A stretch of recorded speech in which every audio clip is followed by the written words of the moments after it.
everyone. So I think it would be great to, before we get stuck in, hear a little bit about yourselves. So Max, do you want to start with an intro, a little bit what you're involved in? Yeah, definitely. So I'm still Max, and I'm still working with Max, Human. But we have a new audience. Yeah, I'm in charge of growth and adoption for Human Protocol, and I'm still excited to be here with you. Yeah, definitely. With my good friend Cyrus, obviously, and I'm a huge believer in Swissborg, so I'm thrilled right now. Okay. Yeah, my name is Benedetto Biondi. I am the CEO of Volksfinance, which is the leading DeFi app on Algorand. And our protocol offers a set of DeFi tools that range from lending, borrowing, swaps, leverage trading, and liquid staking. So our mission is to build a DeFi protocol that wants to mirror the services and the user experience of a centralized exchange, but all trustless and decentralized. Cool. I'm Stephen. I've been in the space for the last few years, but right now I'm Europe lead for the Crypto Oracle Collective. We work alongside about 55 different community chapters of Crypto Mondays, and we take all the talent and use that talent to advise our clients all around the world from things like fundraising, community, tokenomics, and so on. So yeah, glad to be here. Cyrus? Cyrus Fazel again, and very excited to be here. Oh, hey guys, I'm Nicolai Reinbold from CVVC and CV Labs. We are a Swiss-based venture capital firm investing in Web3 projects directly and through our own acceleration program. And CV Labs is, so to say, the ecosystem builder of our venture capital arm. Awesome, thanks everyone. So before we get into the kind of how can DeFi be democratized, I'd be interested to know, whether you feel that democratization has started to happen. Are you seeing an evolution towards designing for specific communities and for their needs rather than catering maybe to everyone? And to what extent is that embedded? Should I start? Yeah. Yeah, so I think the demo words, no, so I think if you check what Swissborg is doing, to be honest with you, and again, I'm a huge believer, but I'm saying that because it's real. They found the perfect way to onboard people, and I don't know if you can share that, Cyrus, but I know that I would love you to share the age of the user, the average age of people that are using Swissborg, because it tells a lot about you guys and what you've realized, what you've done in this world. On an adoption standpoint, so please, if you can share the metric. Thank you very much, yeah. So during the bull run, it was quite funny. We had obviously a lot of users coming on the platform, and so it was like 1 to 2,000 to up to 5,000 per day, which is a huge amount. And congrats to the operations teams again. We had one very special cohort, and this cohort was 100 people, let's say, that would come on the platform and per week. And these people were depositing Swiss franc, GBP, or euro, whatever, converted into, Bitcoin, Ethereum, Swissborg tokens. And actually, these people were between 80 and plus. So as 80, like 80? 80, yeah. Okay. So first I thought it was a hack, and I was like, ah, shit, they figure out a new way to do like fake IDs. And then we start calling these guys, and they were saying, no, we're buying crypto, and like, for your kids. They're like, no, our kids don't know anything about crypto. No, it's for our grandkids. That want to inherit essentially Ethereum, Bitcoin, and all that. So I was really excited to see that, you're able through a seamless experience, even on board elder people. Obviously, they were probably helped with their grandchildren. But we try to capture the biggest audience, which still doesn't have enough women here, but we'll get there. I think that's really interesting that once you dug down into it, you actually found that the reason they were doing it is to have something to leave behind. And I wondered, how players should go about finding out the why of why people are investing crypto. How do you dig into the whys for your audience? Why people are investing in crypto? Yeah, I guess the emotional reasons, maybe why they're doing it, and I mean, at the end, it's an asset class, right? Investing in crypto. I'm not sure if there's a lot of emotion behind. I guess in a few countries that are don't have like bank accounts and stuff like that. I think it's a great use case to use crypto.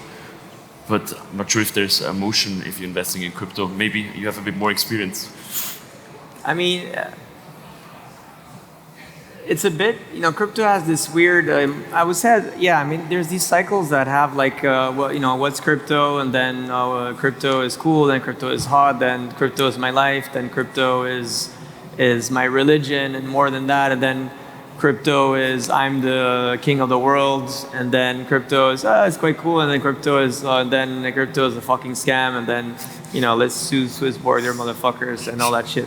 So you have those love and hate relationship that comes in and out, I would say, and when you're in these new highs, you start to share it to everyone, and then people only talk about crypto, I think so, and then that's how you have those. I still think that in crypto you have like really strong communities that are really concentrated into like even geographic continents, right? So like Swissborg was very big in Swiss Romandie. Mm-hmm. Now we're better thanks to our great partners, but we're still not like the number one thing in Swiss German part, right? And I think so if you look at the social fi, which is I think one of the biggest themes for this next cycle, you see that there is in the States Farcaster, which is really one of the big, I would say, Twitter-like type of ecosystem that's very American. You have in Europe, we have, forgot the name. What's the name, right, Max? Thank you. Lens, Lens Protocol, which was done by Stani from the whole beautiful Avia team. And then you have in Asia, Cyber Connect, right? So it still has this weird community aspect that is still geographical based, and there's still Chinese blockchains, and then there's Japanese ones and all that. So you still have those cultural background that goes with it. I think I can add a bit on that because, in my opinion, the geographical part plays a key role because for a developed country, for us, crypto is an investment, as we described why we are investing in crypto. And of course, investment means that I want a return later on. But in other countries, it is really a way of changing their monetary system.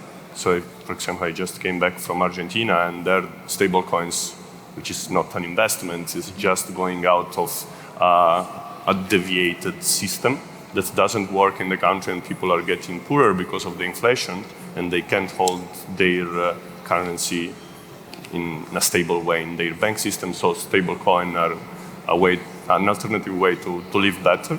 So we need to make a bit this differentiation based on the country, because in many countries this is not an investment, it's more really a new way of living normally. Exactly, and sometimes also crypto is a way to access to work. Yeah. I mean, human protocol. Yeah, I guess, financial freedom, professional freedom, it's giving, people ways to change their lives in a way. But from a UX point of view, if we keep that in mind, that it's, being used for financial freedom, people might not be coming to it with any kind of investment knowledge prior to that. So what are the kind of watch outs or maybe tools that we need to be embedding to ensure that people come to it and understand it? Stephen, maybe? Yeah, well, I think one of the biggest challenges is that crypto can mean a lot of different things. And I think we have to kind of make the effort to separate the investment part to the bank part, sort of. And I think lots of people are going to interact with crypto just because they are going to get paid through crypto, or they're just going to make their living off something related to crypto. Investors, on top of having a different mindset, and they're not interacting with crypto the same way. And I think one of the most important things also Cyrus said on this presentation is that most of the time, when you try to enter this game as an individual, you don't know that you're competing with people that are very powerful and also that have access to tools that you never heard of. So I think this is very important to have access to tools and products that are kind of help you understanding what it's all about. And I think one of the biggest problems we had during the last bear market, the crisis with FTX and so on, is that people were putting their money on platforms that were using their money for both, and they were using the money for both, and no one told them that it's kind of a risky thing to do. So yeah, that would be my vision of it. I think we should say that again. Crypto is not just investment. Crypto could also be like getting paid for any work you're doing. I think that also it's very important to think as the infrastructure of the new financial system that we are building on blockchain is still a very innovative field. So if we think through the evolution and, for example, people that got hurt and using centralized exchange, and maybe they are coming back now and they think more wisely and they are going to use a DeFi app because they don't want to have an intermediary that can be dangerous. So the DeFi apps evolved over the years that 2 years ago it wasn't the same as now, and more secure, more reliable, more easy to use. So right now who is entering and wants to use blockchain apps, Web3 apps, is going to have a much better experience and reliability compared to a few years ago. So I guess who is entering now, it's going to have more tools that can use to leverage their crypto holding as an investment. I think it's also our responsibility as founders and as advisors, wherever you're sitting in the industry, to really hold the hand of whoever you're working with, and whoever's in your community, just like see where they are in their crypto journey, whether they're early on or kind of have had a few years of experience and know what to look out for. Because like even the simplest thing, unless you're educating your community, could really affect their experience and their likelihood to come back if something goes wrong. Now, I feel like we might have some questions in the audience, so I'm going to just pose that. So if you've got any questions, put your hand up and we'll have the roving mic come. But if not, I'll keep asking questions over here. None for the moment. Okay, that works. So I guess, Stephen, I know you've said that your job at Crypto Oracle Collective would be a lot more straightforward if organizations and clients you advised had kind of better UX. So what would be the watch-outs or missteps maybe that you'd like to advise them? Yeah, I suppose because I've been quite community-oriented in the roles that I've had in the space over the last few years, my major piece of advice is just kind of gathering that user feedback and then making those changes in real time as much as possible. So whether it's just something as simple as not meeting the support requirements for the community, just really focusing on that a little bit more within the Discord server or on social media, being much more responsive to the community, even if you think it's a stupid question that they're asking. I guess that's a major thing from my side. Yeah, asking, being allowed to ask the stupid questions. Yeah, no question is a stupid question, right? I think builders need to think in a way that is, we need to build such a easy to use app that we don't really need education. So this is very important, and for us it's, we do education because it's needed now, but we think forward on having an app that is going to remove all the barriers. So for example, now we are expanding cross-chain, and the way we are building it is that by leveraging messaging layer, you can build up that no need to select the network you are transacting it with. So the end user is going to connect just using their most favorite wallet and doing operation on different blockchains, but they don't need really to be aware of it. So the app has to be just as simple as possible, do the operation that you want, being secure that is reliable, but no need really to bridge, select the assets, and all this part is very friction. And I think it's important to try to remove this friction. So, Nicolai, you have said before that scalability can really get in the way of kind of seamless apps.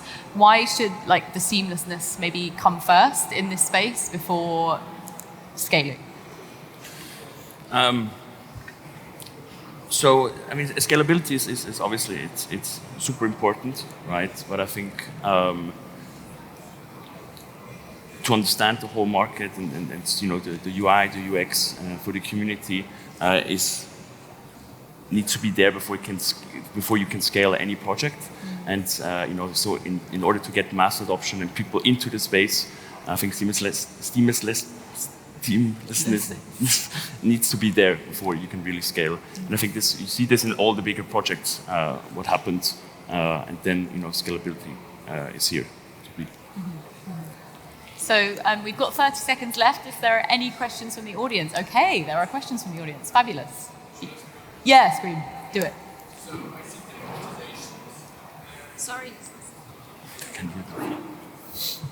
So I see that there is a question of democratizations and accessibility of all the people. I wanted to have your point of view so we are not talking at all about savings. We are much more focused on the investment part. And if we take out the risk and think more about the long term, so like the word savings could be a way to develop so like the accessibility for all kind of people.